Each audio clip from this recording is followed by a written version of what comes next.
This story is about a man who was busy with his daily life, but a trivial incident one night was about to change his way of thinking. Ollie was a 25-year-old young man who lived with his mother, earning a living by driving a taxi. He was doing well and was now preparing to buy his own car. That day, he hadn't eaten since morning, and his hunger had become intense. Finally, he thought of eating something first and then doing the rest of his work. He turned off his mobile phone and headed towards a roadside stall in search of food. He was in that area for the first time, so he wasn't very familiar with the roads. As he turned a corner, he had no idea where this road would lead. The darkness on the road was deep, and an eerie silence prevailed all around. But a little further ahead, he saw a small roadside eatery. There was a good crowd outside the eatery, and the aroma of food filled the air. Ollie locked his car and went to sit there. He had just thought of looking at the menu properly when a girl came to him. Wearing a black dupatta, she had completely covered her face. There was a strange stillness in her gait, as if she wanted to avoid any unnecessary talk. The girl asked about food, and Ollie ordered biryani. When she brought the biryani, its aroma was so wonderful that Ollie couldn't stop himself and started eating hungrily. But the real surprise came when Ollie asked for the bill. The girl said that those who came to their eatery for the first time were not charged. Hearing this, Ollie was shocked. Who was this girl? Was she running the eatery alone, or did it belong to someone else? Thinking this, he asked the girl if it was her eatery. In reply, the girl simply nodded yes. Ollie was very impressed by this whole thing. He had never thought that a girl could run an eatery by the roadside like this, with such self-respect and courage. He also didn't forget her saying that she would tell him her name only when he came again. While returning home, Ollie realized that he should have gotten some biryani packed so that his mother could also eat it. But now he had come too far, and going back was not possible. Upon reaching home, his mother asked if he had eaten. When Ollie told her that he had eaten at the eatery, she said with relief that it was good because she herself was unwell and hadn't made breakfast. When Ollie told his mother about the girl, she was also surprised, saying that she had never heard of a girl running a roadside eatery alone for the first time. Ollie was now convinced that the girl was no ordinary person. There was magic in her hands, or perhaps some other secret was hidden.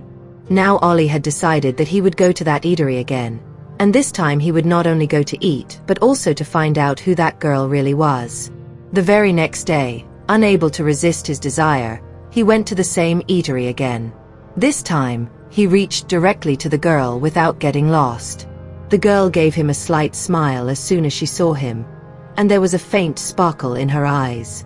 Today also, she was wearing the same black dupatta, and her face was still veiled. The young man said with a smile, "Your biryani kept its taste on my tongue all night, so I've come to eat it again. Bring a hot plate quickly." The girl nodded and soon brought steaming biryani along with raita, yogurt dip. Seeing this, the young man said jokingly, "Oh, there's raita today too. Will you charge extra for it?" The girl burst into laughter and said, "No, customers who come for the second time get free raita."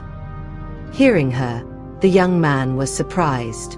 He felt that this girl was very clever in business matters. He said with a laugh, "Oh, you're very smart in business. I really like your style."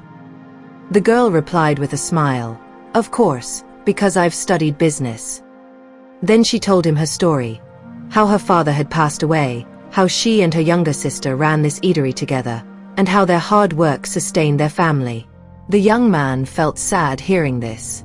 He felt that this girl deserved a good job, but circumstances had brought her to this place. The first misfortune. After that day, the young man couldn't go there again. It was the end of the month, and he had to pay the house rent, bills, and his car installment. He was completely engrossed in his work, but he had no idea that such a calamity was about to befall him, that he would be utterly devastated.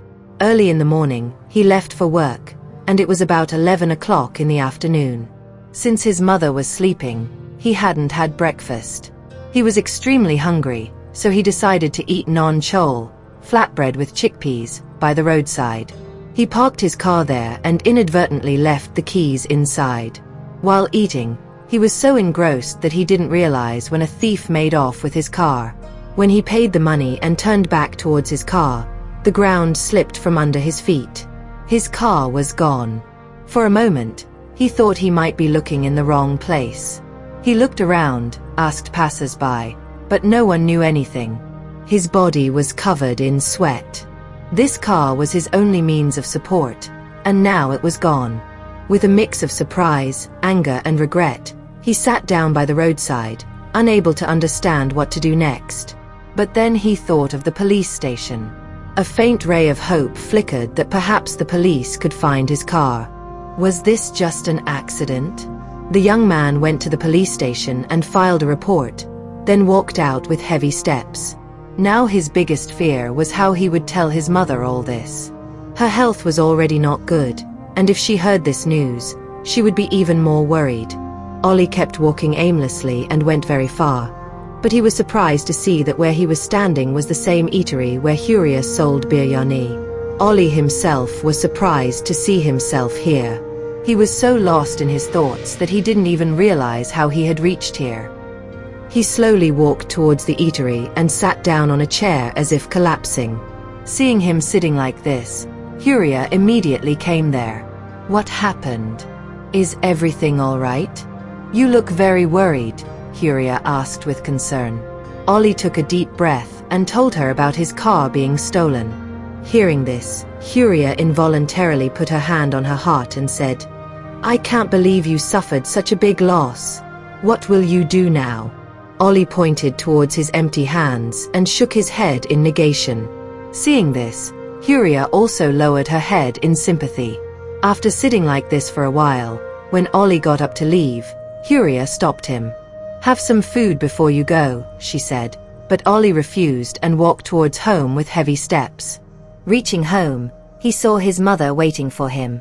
She was sitting with food and said to Ollie upon seeing him, Come, let's eat together. Ollie lied. I've already eaten.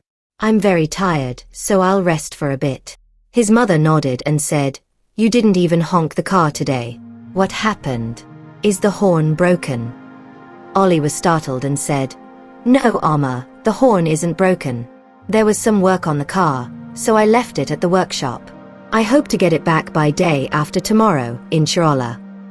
Saying this, he quickly went to his room. Ollie had no peace of mind now. Due to the car theft, he lost sleep at night. Every day he went to the police station, but there was no use. The police kept saying that they would inform him as soon as they got any clue. A week passed, but there was no trace of the car. His mother asked every day, and Ollie would make some excuse. Today, after many days, he went to the eatery again. Worry was clearly visible on his face. Soon, Huria came to him. What happened? You've come after so many days. Did you find your car? She asked with concern. Ollie slowly shook his head. No, the car hasn't been found yet. I don't even know if it will be found. Don't lose hope, it will be found, Huria tried to console him. Then she asked about his mother. Ollie replied, Oma is fine. I haven't told her about the car yet. After being lost in thought for a while, Huria said, Ollie, can I help you in any way? Ollie looked at her in surprise. Oh no. How can you possibly help me? Just pray that my car is found. I'm very worried. I have to pay the car installment, and the house rent is also due. I only have enough money for food left. Huria said softly, I have some money saved. If you want, you can use it and return it later. Ollie shook his head in negation. No, I can't take your help. What you've earned with hard work is your right. I appreciate your offer, but I can't do that. Huria became silent. The brightness on her face faded. After a while, she brought food and placed it on Ollie's table. Ollie refused. I don't have money right now. I can't eat. Huria said, I'll add it to your bill. You can pay when you have the money. Then she walked away angrily. Ollie felt a little ashamed that he was repeatedly refusing her help. He couldn't eat either. He got up and followed Huria to apologize. Huria, please forgive me. I misunderstood your open-heartedness. My circumstances have made me very bitter. Huria smiled and said, I'm not angry. I just want to help you. I'll be happy if you accept my help. Saying this, she looked into Ollie's eyes. It was the first time she had looked at Ollie like this. Ollie froze for a moment, feeling as if he was trapped in those eyes. Then suddenly, he came back to his senses and gently refused, returning to his table. The biryani was getting cold, but Ollie was still lost in those few moments. He couldn't understand what magic was in Huria's eyes that was binding him. While eating, Ollie felt that Huria's gaze was still fixed on him. After a while, Ollie left the biryani halfway and went from there. While walking on the road, questions arose in his mind.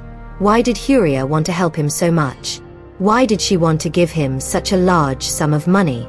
If she had money, why didn't she do some better work herself? Ollie was entangled in these questions when suddenly he felt someone walking alongside him. Someone had matched his steps. He turned his neck and the ground slipped from under his feet. Huria was walking with him, wearing the same attire, the same dupatta, and the same smiling eyes. But how was this possible?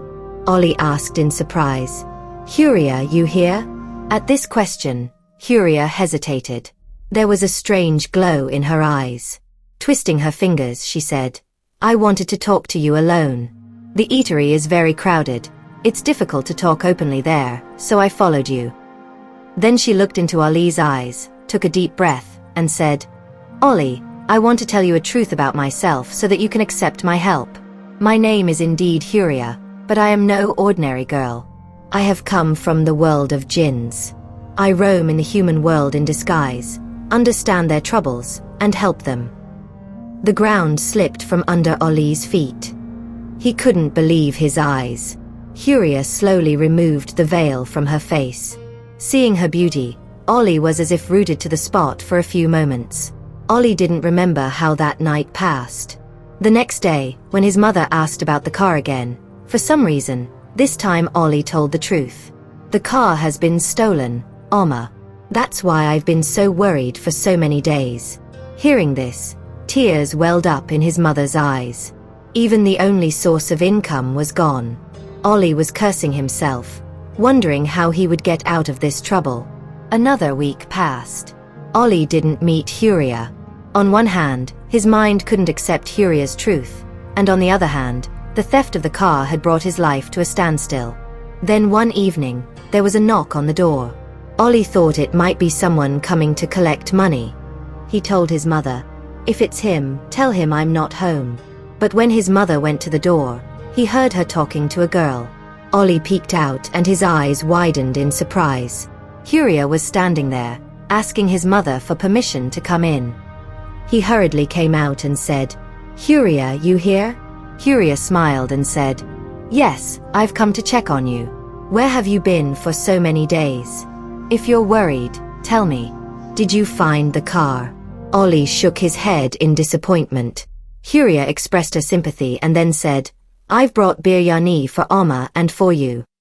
Oma was showing her a lot of affection, while Ollie was still confused. He hadn't told his mother the truth about Huria because he himself couldn't fully believe it. After sitting for a while, Huria got up and said, Ollie, I have something for you. Will you come out to the street and see? Ollie asked in surprise. What is it? Tell me here. But Huria smiled and said, No, come outside first. Ollie and his mother went outside with her. Outside on the street, a brand new shiny car was parked. Huria looked at Ollie and said, This is your new car. From today, you will use it as a taxi. Ollie was speechless. He asked in astonishment, Where did this car come from? What are you saying? Huria smiled and extended the keys towards Ollie. This car is now yours, Ollie. Just have the courage to drive it. Ollie took the keys with trembling hands and touched the car. There was happiness on Oma's face, but she was also surprised. She said to Huria, Oh child, you've gifted such an expensive car to my son. Huria burst into laughter and said, Oma, don't worry. This is between Ollie and me. We'll sort it out ourselves. Alma nodded with a slight smile, as if she understood everything, but there was hesitation on Ollie's face. He looked at the car, then turned to Huria and said, I can't take this car. It's very valuable. I know its price doesn't matter to you, but it does to me. Accepting it would hurt my self-respect. Ollie extended the car keys towards Huria, but Huria smiled. I knew you would say this, so I had already thought of taking installments for this car from you. Use it for 2 months now. Once your old car's installments are complete, you can transfer a certain amount to me every month. Huria said casually. There was astonishment in Ollie's eyes. He couldn't believe that fate could be so kind. Meeting a stranger girl at an eatery, becoming friends with her, and then receiving such help. It all seemed like a dream. Tears welled up in his eyes involuntarily. Huria, thank you so much. The help you've given me in this difficult time, perhaps even my own wouldn't have done so much, Ollie said gratefully. Huria looked at him and gave a slight smile, but there was an unknown moisture in her eyes too. She extended some money towards Ollie and said, This is just a loan. Use it so that no one troubles you for installments. Work hard with all your heart. Saying this, Huria left. Ollie kept looking at her as she went. He looked at the car. It was brand new, as if it had just come out of the showroom. Its shine testified to its value. That night, Ollie couldn't sleep with happiness.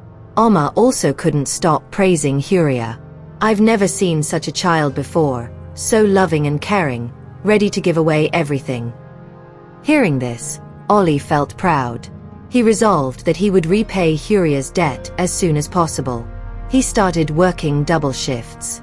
3 months later, when he reached Huria's eatery to give her the first installment, his eyes widened at the sight. There was no eatery there anymore. Huria was nowhere to be seen.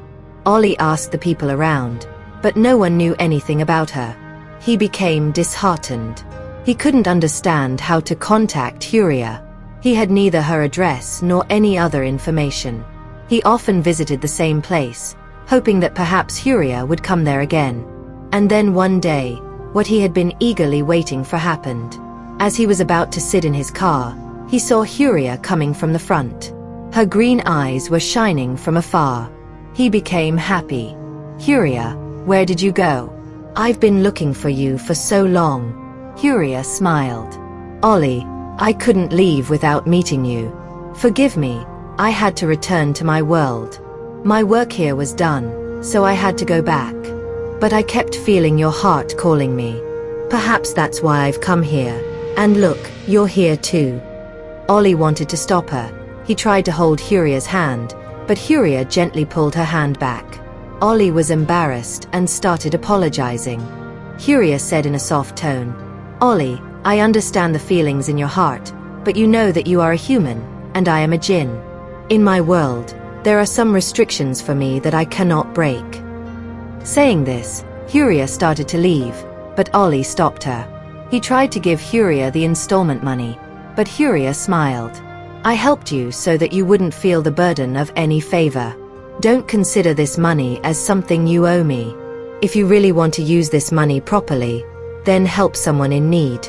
Consider my debt repaid. Huria looked at Ollie with a smile and then left from there. Ollie kept watching her go.